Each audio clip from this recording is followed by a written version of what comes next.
One of the first things I saw on websites when I started thinking about substitute teaching is, what do you put in your substitute teacher's bag? So why have I never talked about it on the podcast? Let's do it. Episode 34. Substitute Teachers Lounge.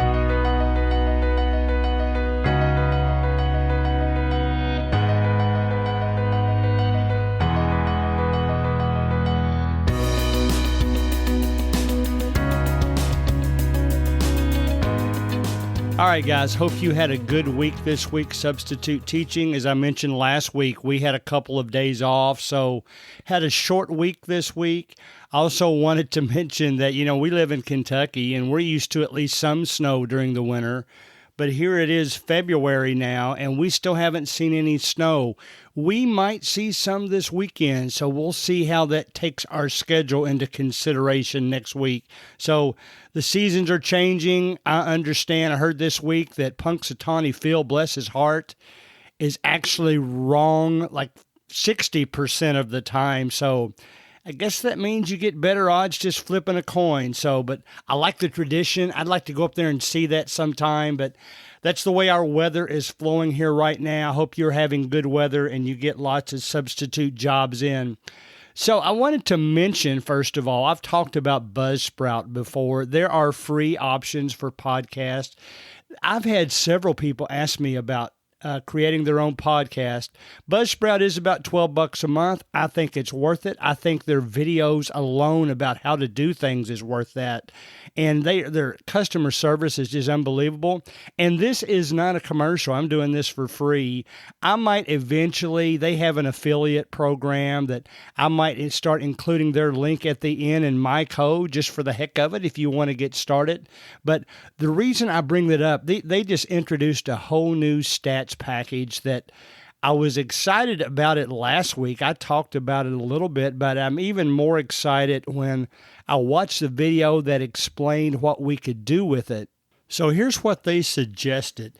There is a page now on the podcast that, I think you'll agree with this, lists the number of listens that you got in the first 7 days of when each podcast was released. And I thought, well, that sounds interesting. It'll tell me what's most popular. But what they suggested to do with that is to look at what your most popular episodes have been and then see if it has a common trait, and that will help you determine what your listeners like most. And boy, I had an inkling of what that might be, but sure enough, the most common trait is obvious when I look at the stats. I'm looking at my page right now. First of all, by far and away, the fastest listened episode, the one that got the most listens in the first 7 days, was 2 weeks ago. The volleyball players talk subs courtside and which reward systems work. So that was our most popular. That was when we had students interviewed. Remember that. Students interviewed. So that was the most popular.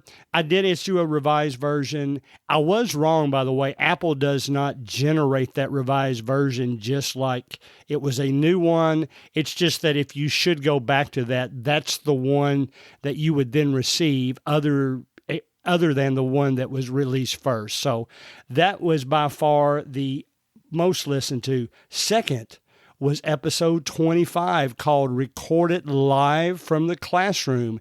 It's STL 25. So that's the one in second place.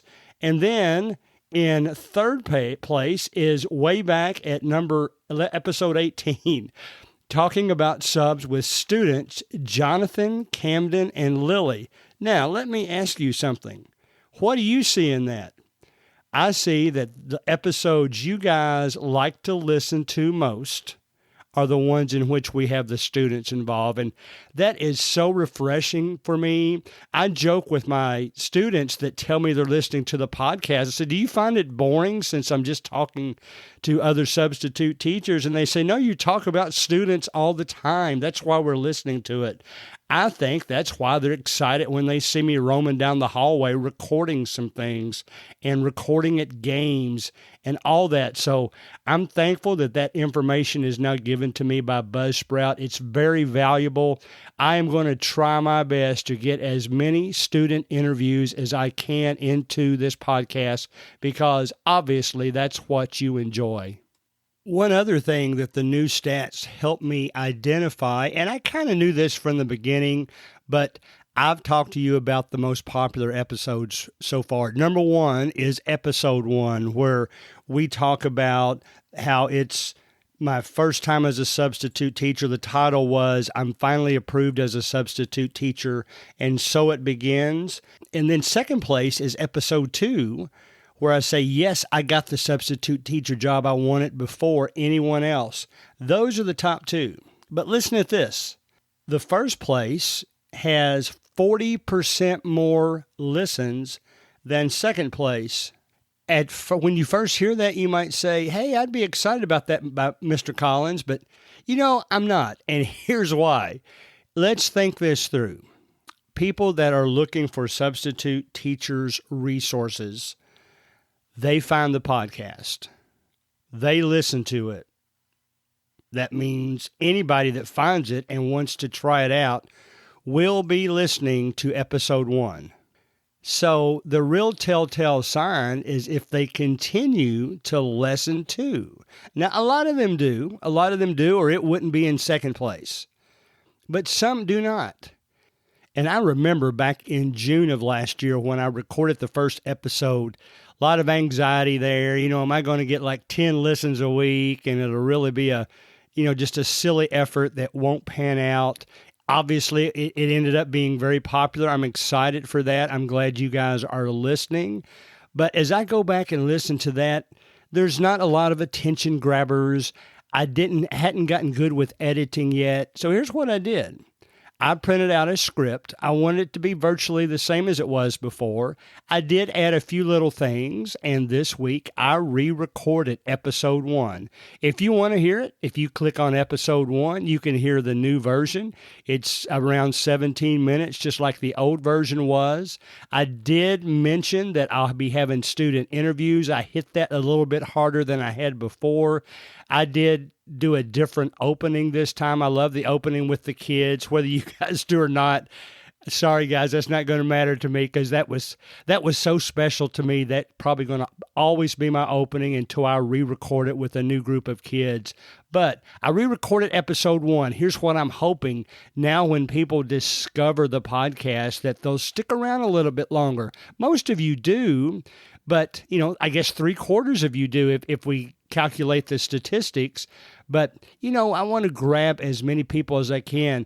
I want your ideas. Today's going to be a good one that you can provide ideas. So I want to do that. So go back and listen to that first episode. I would love for you to tell me at gregcollinssubstitute@gmail.com what you think about it. Remember, you can also send me audio bites, and we'll go from there, and we'll see how that goes.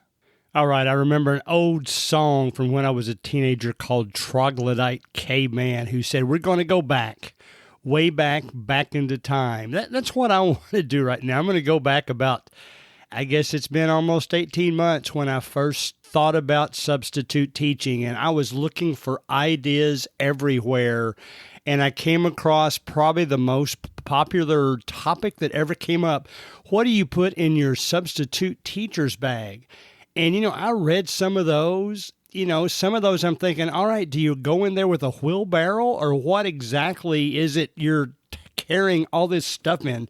Do you leave them in your car? I knew I wasn't going to do that right off the bat. And here's why I want to take you back to that point too. There are a lot of you out there. Well, in fact, let's start with the ones that have been doing this for a while. Think back to your first days and you were trying to decide how much should I take with me. If I was a betting man, I would say that now, looking back, however long ago that was, you'll admit that it was probably too much. here's what I decided to do. I'm kind of a practical guy. I'm also a tightwad with certain things, so I try not to buy things unless I really find out that I need them. And you'll find out what I came up with here in just a moment that ended up being important to me. But I looked back at all those lists and I said, I'm not going to buy those yet. So my first point to you guys, if you're just getting ready to substitute teach, if you're just putting together your first substitute teacher's bag or packet or supply list, whatever you want to call it, wait a little while. Just go with the basics you need. I mean, you're going to need some ink pens and maybe some Post-it notes and things like that. Go with that first, and after you substitute taught for a while, see what's important to you. See what you need to take with you. That worked out with me. I didn't take reams of paper. In fact, I never really bought paper until I got it to be a long-term sub, and we'll talk about convenience here in just a moment. That, it's just like, convenience is why we buy things. It's just like, that's why things are more expensive at convenience stores, and we pay that price anyway because it's convenient. We don't have to go to a big, massive supermarket to buy things. So that's what you're going to see as I go through my list a little bit. But before I do, I want all of you to think back to what you bought, if it ended up being a good buy, and please contact me, gregcollinssubstitute@gmail.com. I want to add good ideas. Let's keep our substitute teacher supply list going and improving. And I'm sure that you guys, once you mention some things to me, I'm going to say, well, why in the world did I not think about that? And to be honest, when you hear some of my list, you're going to say, I'm not going to buy that. And that's up to you. I think that's why this is important that we get through this. First, I'm going to talk a little bit about stuff for the classroom, actual stuff that you're going to be using in the classroom. Here are the ones that I ended up coming up with. And to be honest, there's only a half dozen. Some of you are going to think I'm crazy, but there's only about a half dozen. 2 of those you're probably going to choose not to use anyway. So here's what I started with. So definite top 2. Top one, of course, is ink pens. Now, let me get you started. And you might be a pencil person. Go ahead and take some pencils with you if you want. You're going to be making notes. You're going to think that you don't really need to write things down, and you don't really need an ink pen because the teachers are there. I have gotten myself into trouble, I'm kind of saying that tongue-in-cheek, by losing teachers' pens. So buy some pens of your own.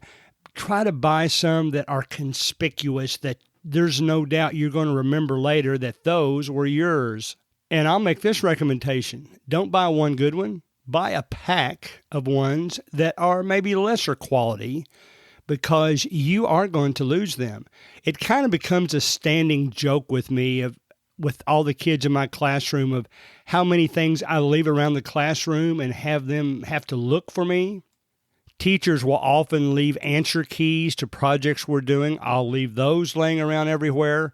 I'll take if I'm eating a snack or something, I'll leave it laying around. I'll leave my soda laying around. They just get used to bringing it to me. I remember when me and my wife did church camps, I would leave my organizational folder everywhere, and there'd be a different student bring that up to me every day. So trust me, you're going to lose some of these pens. So buy, a dozen or so. Keep them into whatever. I carry a laptop sleeve that I don't use anymore that I carry my supplies around in. So it's not very large. In fact, the bulk of it is made up of my iPad and a folder that I keep some papers in. So that's the first thing, ink pens. Now, let me tell you what you're going to notice, especially as you go to several different schools and several different teachers. They all have those whiteboards yet. I haven't seen a chalkboard yet. Maybe you do in your area, and you can prove me wrong. But you're going to pick up the marker to write something. It's going to be dry or faint. You're going to pick up another marker. It's not going to work either. And I'll be honest with you, more classrooms than not, I'll pick up a marker on the board and it won't write. Now, I have a hunch that some of those teachers actually have a supply stash somewhere so that they don't get lost, or they don't dry out. They dry out because the kid's right with them, and I'm okay with that. It doesn't bother me if they do that. They're just kind of channeling their creative energy. But you're going to need those markers. So buy you a set of multicolored dry erase markers for the whiteboard. You'll need those to write things. If nothing else, you want to write your name in bold letters when they come in the room so they can get used to you, and maybe write a couple of quotes so that they can tell that you didn't just come in and show up, that you kind of gave some thought of what you wanted to talk to them about. So I would buy the markers. Now, let me tell you this about pencils. Every substitute teacher goes into the classroom feeling the same way. These kids need to provide their pencils.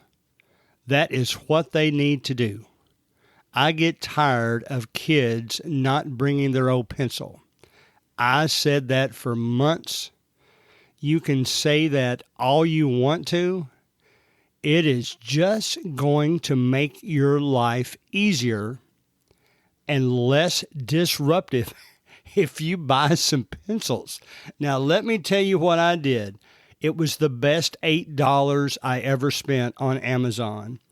I found a box of number 2 pencils, 144 for $8. Best $8 I ever spent. Because let me tell you what I went through before that. I asked other teachers, not just substitute teachers, but teachers that deal with this every day, especially as I got to a long-term role. I said, how do you keep track of pencils? Do you provide pencils? Well, here's what some of them said they did. I started first by buying about, I guess it was 10 cheap mechanical pencils. I kept them in a jar with a sign-up sheet next to them. So that was the theory, right? You sign in, you sign out when you bring the pencil back. Well, sometimes we'd get in a hurry. I would forget to make them sign it, or I might even say, go ahead, I saw that you take it. And then, of course, I would forget it. And then they wouldn't maliciously keep it, but they just kept it. There's pencils all over the floor all day. You'd think you could keep everybody supplied just by picking them up off the floor. But that one didn't really work. I also got an idea of this came from an elementary school teacher. When they get a pencil, they have to leave their right shoe, or a shoe. I don't guess it has to be your right shoe.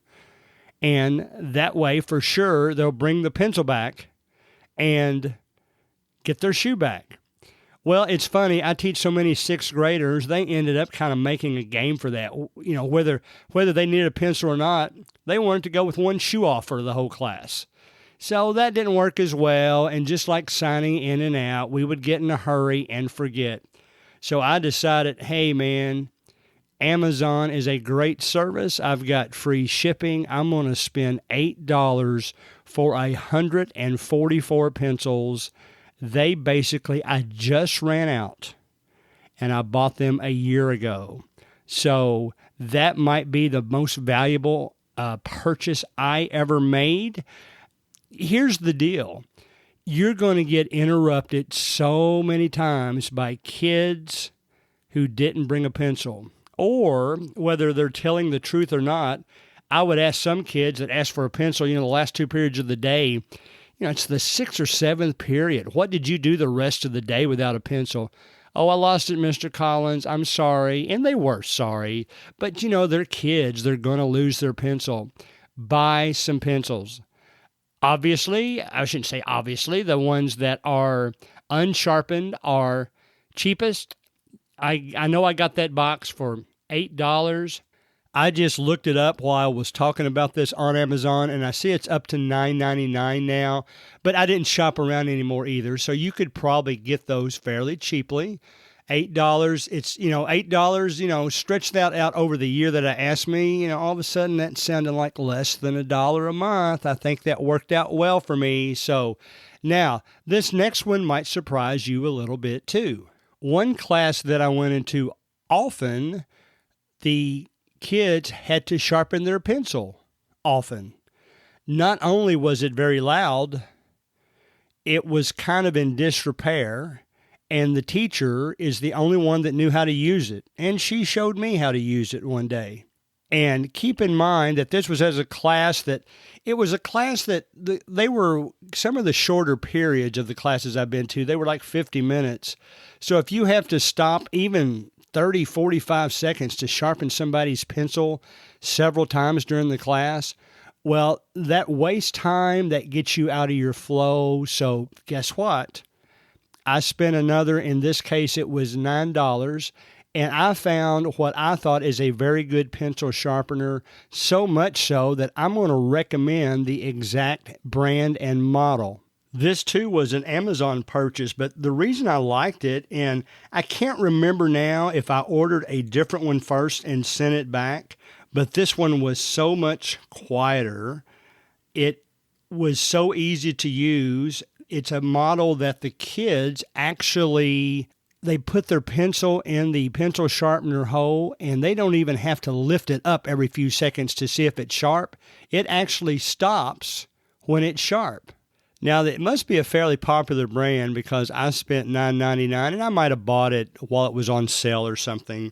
And I noticed it's $16.99, but again, to me, it was a very worthwhile purchase. It is a Jarlink brand. That is Jarlink. And I noticed its model number is OP007D.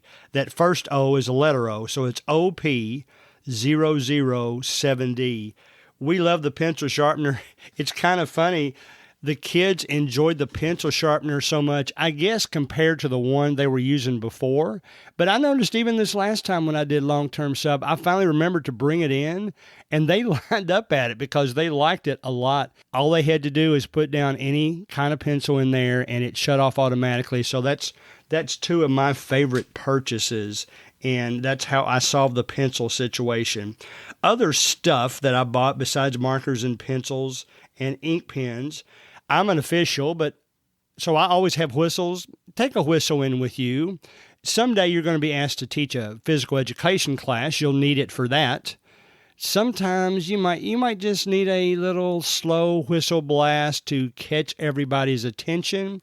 I would recommend a Fox 40 whistle. They have a good sound. It's a whistle the referees use.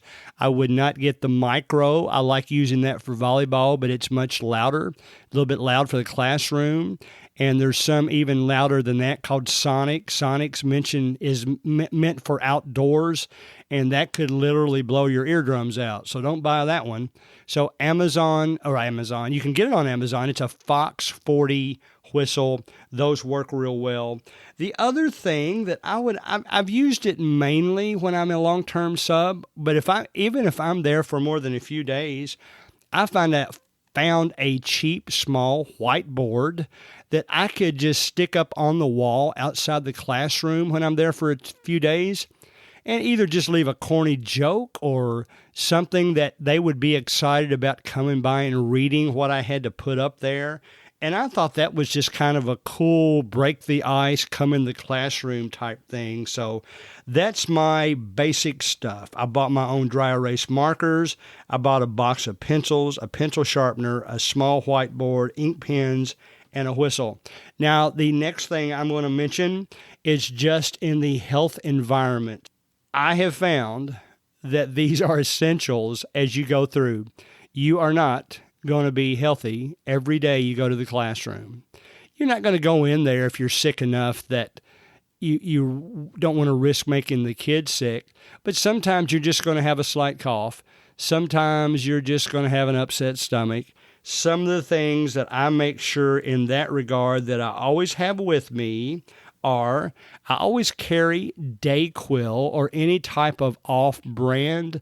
Those are the kind that they don't have antihistamines in them, so it won't do much for your sneezing because those tend to make you drowsy.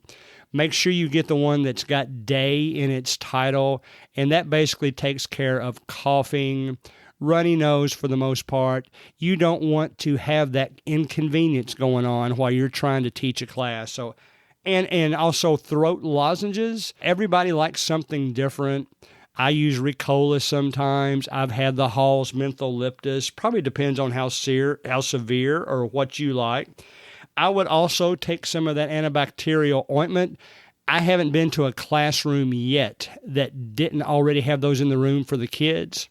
Take a bottle of your own, keep it on your desk, keep your hands clean, especially after and the kids understand that. I guarantee you no kid's going to be offended because you just helped him and then go clean your hands. So have some of that. Then the last thing just some kind of digestive tablet. Some people like Alka-Seltzer. Some people like other things. Just take some of that too. Why be uncomfortable that afternoon? So those are the things that I always keep with me in case I need them. I don't go overboard. I don't take them as a precaution, but if I need them, I'll take them. Now, the last things I'm going to mention today are more about things that I would have in your back pocket for knowledge. And then I'm going to say one other thing that you're probably going to disagree with me, but that's okay. I think it's valuable. First thing, go on YouTube and look for videos of how to run those classroom overhead projectors if you don't already know. Most of them are white. Most of them have a white remote control. Most of them allow you to both put a paper on your desk and shine a light, a projection light on that will then project it onto the board. And most of them will let you flip between that and anything you have on your personal computer. For instance, if you want to show CNN 10 one morning and then immediately go back to the paper you have on their desk so they can copy notes from you, or you can provide maps for them, make sure you know how to do that. And there's plenty of YouTube videos online to help you with that. So while that's not supplies in your bag, that is definitely knowledge I call in your back pocket. Also, keep some fillers in mind. We've talked about this. What if you have 5-10 minutes left at the end of class? Pull up one of those interesting charts on the Data is Beautiful channel on YouTube. Some of them are fun. You'll find some of them that I guarantee you'll find some that coincide with what you're teaching that day. Find some good Khan Academy videos so that if you ever need to get to that point, you can quickly go there and learn about Kahoot. And here's what I want you to do. I'm a Kahoot guy. I use it all the time. I often hear high remarks also for Quizlet and Quizzes. Please, if you've used those last two, definitely send me a note. I want to know from you how they work. I would love to interview you about how they work. And then the last thing I would keep in my back pocket, you heard this from some of the volleyball players we interviewed a couple of weeks ago, always go in with those personal stories. Those kids love those, and then they love sharing their own. So that's just a way to add to the learning. The final thing will require purchase. Guys, it's candy. Now, let me tell you this. Some of you are going to say, I am not going to reward those kids for something they should be doing anyway. Okay, go with it that way. Here's the conclusion I went to. First of all, if you're a member of Sam's Club or anything like that, you can get an absolute huge bag of candy for maybe $10 that will last you months. And kids, as a general rule, really don't care what kind of candy. Let me tell you what I've done. I've kind of used it as a, quote, bribe on occasions. I'll say at the beginning of the class, guys, I've got some candy to hand away to one person in each class today, and it's going to be totally random. I'm going to stick my finger on the roster and give it to whoever I land on. So as long as you behave yourselves today and don't give me a reason to not include you in this candy, then somebody's going to get a piece of candy. And it's amazing how much just a little package of maybe Starburst is well received by the students in that class. So keep some of those around. It enhances some of the games you play. Maybe keep enough to hand out to the winners of each team. But there you have it, guys. That's my sub bag. Not much in the bag. A lot of it's medical. A small amount of that was actually stuff that I make sure I have every day. You've got ideas, and I want to hear them. So Greg Collins Substitute at gmail.com, or go to the Substitute Teachers Lounge Facebook page. Let me know what's in your goodies bag as a substitute teacher, and hopefully I'll have more to share with you next week. See you on the next episode.